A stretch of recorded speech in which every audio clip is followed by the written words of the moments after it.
Israel पर हुए Iran के इस बैलिस्टिक मिसाइल अटैक के बीच दुनिया भर में तनाव बरकरार है। खबर ये आ रही है इस बीच कि अरब संकट पर G7 की आपात बैठक बुलाई गई है।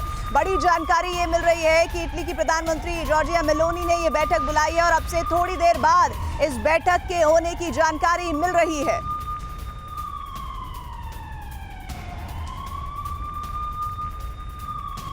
और खबर यह भी है कि इटली में इस बैठक को किया जाना है। ईरान का दावा है उसकी मिसाइलों ने इजराइल में 90% टारगेट को हिट किया। तो वहीं ईरान के इस दावे पर पलटवार करते हुए इजराइल ने ईरान की 90% मिसाइलों को इंटरसेप्ट करने का दावा कर दिया है। और ऐसे में सवाल खड़ा हो जाता है कि ईरान का दावा सही है या फिर इजराइल का। और अगर इजराइल ने 90% हमले नाकाम किए तो इजराइल से तबाही की जो तस्वीरें सामने आई हैं उसके पीछे की वजह क्या है, देखिए इस रिपोर्ट में। बारूदी अटैक का ये वीडियो इजराइल की राजधानी तेल अवीव का है। दावा तो था कि तेल अवीव सबसे सुरक्षित है, लेकिन तेहरान से आई मिसाइलों ने इजराइल की राजधानी को भी बारूद से भर दिया।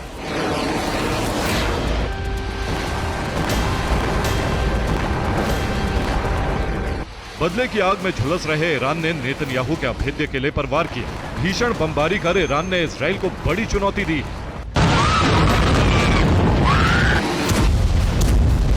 आग उगलते गोलों ने राजधानी तेल अवीव को ध्वस्त करने की कोशिश की।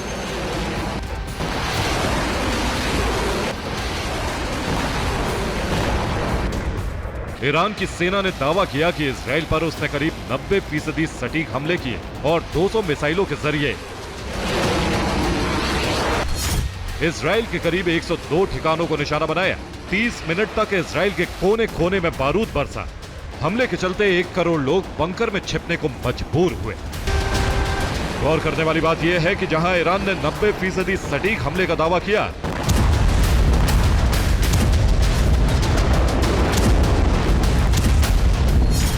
तो वहीं इजराइल ने इससे ठीक उलट ये दावा किया कि उसने ईरान के 90% हमलों को नाकाम किया।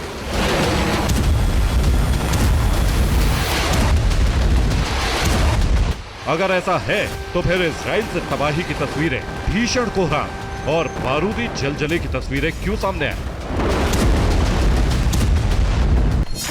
ईरान ने इजराइल के सुरक्षा चक्रव्यूह को कैसे तोड़ा? इजराइल का अर्ली वार्निंग सिस्टम कैसे फेल हुआ? आयरन डोम हवाई हमले को इंटरसेप्ट करने में नाकाम कैसे हुआ? डेविड स्लिंग और एरो सिस्टम को हमले की भनक क्यों नहीं लगी?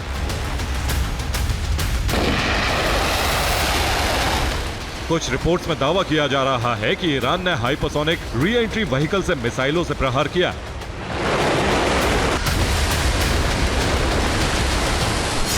जिसे रोकने में इजराइल को काफी मशक्कत करनी पड़ी। दरअसल ईरान के मिसाइलों के जवाब में इजराइल के डिफेंस सिस्टम की एंटी मिसाइलों का खर्चा काफी ज्यादा है। इजरायली डिफेंस की रिपोर्ट की माने तो एक एरो डिफेंस की इंटरसेप्ट मिसाइल का खर्च करीब 29 करोड़ है, जबकि डेविड स्लिंग इंटरसेप्ट मिसाइल का खर्च करीब 8.5 करोड़। वहीं ईरान की मिसाइलों की लागत बेहद कम है।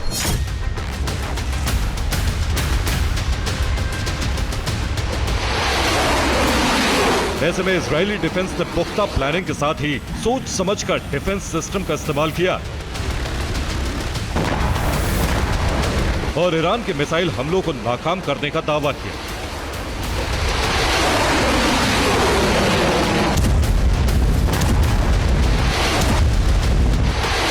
मगर जिस तरह ईरान ने सिलसिलेवार अंदाज में अपने दुश्मन पर हमला किया, उससे मिडिल ईस्ट में तो खलबली मची ही है। इसके साथ साथ अमेरिका भी भड़का हुआ है। ऐसे में आशंका जताई जा रही है कि अरब के बैटल ग्राउंड में किसी भी वक्त इजराइल अमेरिका के खिलाफ ईरान और उसके प्रॉक्सी संगठनों में भीषण जंग छिड़ सकती है।